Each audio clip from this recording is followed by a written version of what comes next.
Bienvenue dans le fond du garage. Donc dans la suite des projets que je décris, surtout pour avoir un vlog vidéo de mes idées hallucinantes, je vous passe pas des petits projets annexes ou des projets de longue durée qui n'ont toujours pas abouti parce que j'ai un manque de volonté dans certains cas et un manque de compétences dans d'autres. Je pense notamment à mon projet de bande dessinée, mais que j'ai toujours dans la tête, hein, donc c'est quelque chose qui trotte. Je ne l'ai pas réalisé parce que malgré avoir suivi des cours, avoir bien progressé, j'ai eu autre chose à faire qui me prenait énormément de temps. Du coup, ça m'a même empêché de finir mes cours correctement. Ça, c'est le premier point. Ensuite, il faut dessiner, dessiner. Faut faire de la pratique, hein, pour s'améliorer. J'ai quand même évolué par rapport à l'époque où je faisais du dessin avec des ronds et des bâtons. Mais j'en suis encore très très loin. Notamment entre faire une reproduction, une représentation ou un visuel de ce qu'on a en tête, technique, un avion ou quelque chose, et faire une BD, c'est deux mondes, donc voilà. Donc, mais je m'égare parce que j'étais pas parti à parler là-dessus, donc voilà, je vous parlerai pas forcément de ce genre de projet là. J'ai aussi de l'écriture, donc on n'en parlera pas spécialement. Voilà. Là, je vais vous parler des petits projets qui vont graviter. Donc bien sûr, j'ai la fin du garage à réaliser, l'étage. Donc je filmerai sûrement pour faire des vidéos en accéléré sans forcément mettre de commentaires ou en parler, peut-être à part entière. Je réalise quasiment tout seul. Il y a très peu de choses sur lesquelles je me suis fait aider. Les fondations, mon père m'a aidé pour la pose des parpaings, mais j'en ai posé beaucoup. Pour l'élévation, c'est pareil. Il m'a aidé énormément pour la partie charpente. Ça, c'est vraiment le kiff total. J'ai vraiment pris mon pied à faire une charpente. La partie toiture, hein, parce qu'il y avait 4 tonnes 5 de tuiles à déplacer, donc tout seul j'aurais mis un peu trop de temps.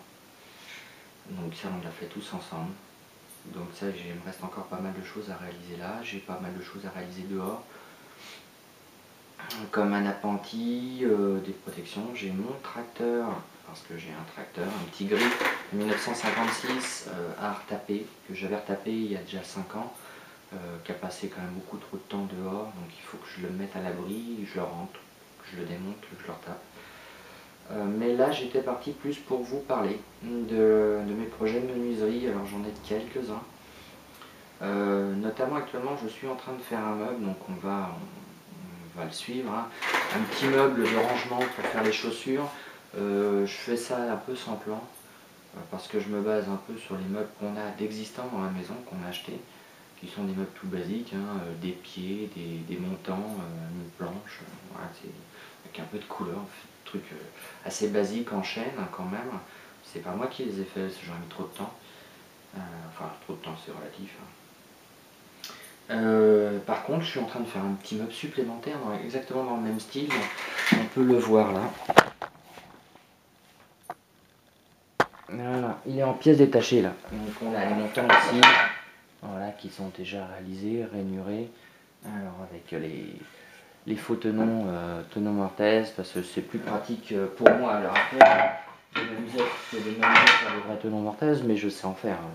C'est juste, voilà, donc j'ai la planche, une planche complète, voilà, donc je prends le temps de filmer la réalisation de la suite, poncer, vernis, enfin coloré, parce qu'ils doivent être légèrement blancs, découpés, assemblés, bref. Tout ce qu'on peut faire en menuiserie. Donc ça c'est un des projets, mais bien sûr il y en a d'autres. Je vous montrerai aussi comment on fabrique ce qu'il y a au mur. Là, bon. Voilà, parce que comme vous pouvez le voir, l'ensemble est posé sur une espèce de rail. C'est ce que les Américains et l'ensemble des autres menuisiers du monde, canadiens et compagnie, appellent des French clips. Alors pourquoi ils appellent ça French clips? Sûrement parce que c'est des Français qui l'ont pondu, mais c'est comme les French fries, je pense, c'est comme les frites, hein. Je suis pas convaincu que ça vienne de France. Enfin bon, bref, le truc c'est que c'est super pratique. Parce que malgré tout, on peut moduler comme on veut l'ensemble de ce qu'on pose dessus.